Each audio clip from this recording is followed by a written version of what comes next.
네, 보신 것처럼 참 사각지대도 많은데요. 지금까지 학교에서 발견되는 유해 물질의 실태와 원인까지 살펴봤습니다. 그렇다면 여기에서 딱 떠오르는 당연한 의문, 현재로선 학생들 건강을 위협하는 유해 물질을 줄일 수 있는 대책은 없는 걸까? 일 텐데요. 자, 이상미 기자, 네. 어린이 건강과 안전을 위해선 관련법도 있고 안전 기준도 있을 텐데 정작 학교에선 이런 보호 장치들이 제대로 좀 작동을 하지 못하고 있는 건 아닐까 이런 생각이 들어요. 네, 지금 안타깝게도 지금은 그렇습니다. 어린이가 쓰는 제품, 성인이 쓰는 제품 이렇게 정확하게 구분하는 것 자체가 쉽지가 않고요. 그래서 어린이만 쓰는 제품이 아니라면 이 특별법의 적용을 피해갈 수 있는 구조입니다.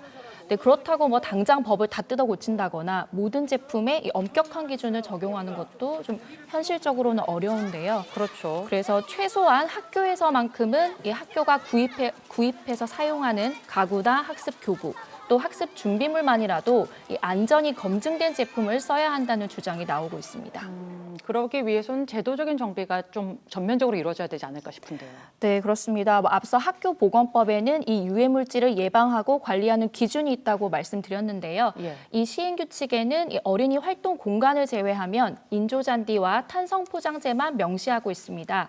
이 인조잔디와 탄성포장재는 이제 과거 유해성 논란이 불거지면서 이 안전 기준이 엄격해졌는데요. 정부 인증을 받은 제품만 설치할 수 있고 또 설치한 다음에도 이게 주기적으로 점검하고 관리를 해야 합니다.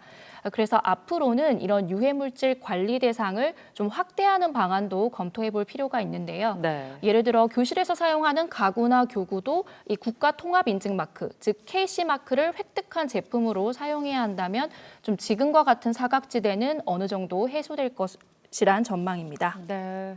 앞으로 관련 제도는 좀 차근차근 보완해 나가야 될 것 같고요.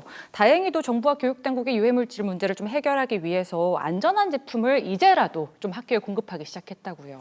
네, 이제 올해 초에 전국 시도교육감 협의회와 산업부 국가기술표준원이 업무 협약을 맺었습니다.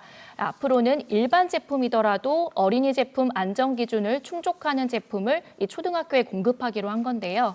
네, 앞서 말씀드렸듯이 이제 초등학교 체육 시간에 사용하는 축구공, 농구공 이런 좀 스포츠 용품은 사실 성인들도 같이 사용하는 제품이거든요. 예. 그래서 이제 어린이 제품 안전 기준을 지켜야 하는 대상이 아닌데요.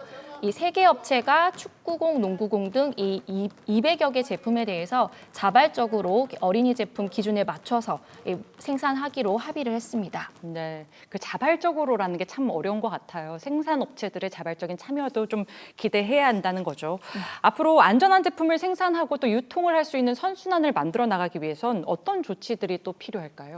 네, 일단 어린이 제품법이 생긴 이후로는 좀 시중에서 안전한 이 제품 구하는 게 조금 수월해지긴 했습니다. 어린이만 쓸 수 있는 제품이 아닌 일반 제품까지 이 모두 엄격한 기준에 맞춰서 생산하는 업체들도 있는데요. 문제는 이렇게 안전한 제품을 만들어서 KC 마크까지 달아서 시장에 내놔도 이게 잘 안 팔리면 유지가 어렵다는 겁니다. 네, 그렇죠. 네, 국가기술표준원의 자체 조사에 따르면요. 초등학교에서 교구를 구매할 때 이 KC 마크를 확인하는 비율이 약 40% 수준에 그친다고 합니다. 정부는 앞으로 학교에서는 어린이 제품은 물론이고 일반 제품을 구매할 때도 KC 마크가 있는 제품을 우선 구매하도록 유도하겠다는 방침인데요.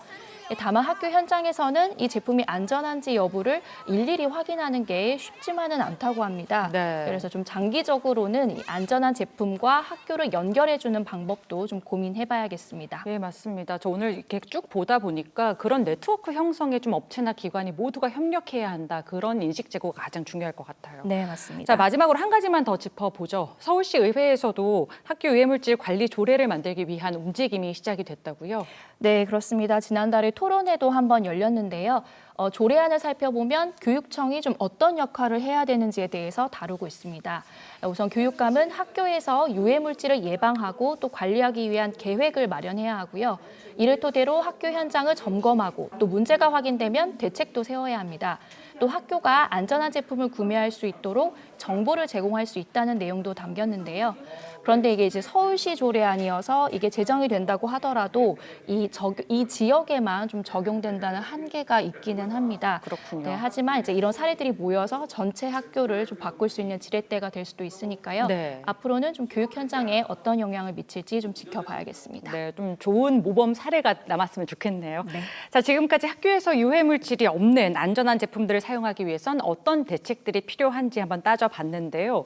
초등학생들이 또 직접적 대상이잖아요. 이 문제에 대해서 함께 고민하고 있다고 하죠. 네, 이게 학교에서 긴 시간을 보내는 학생들도 이 문제의 당사자들인데요.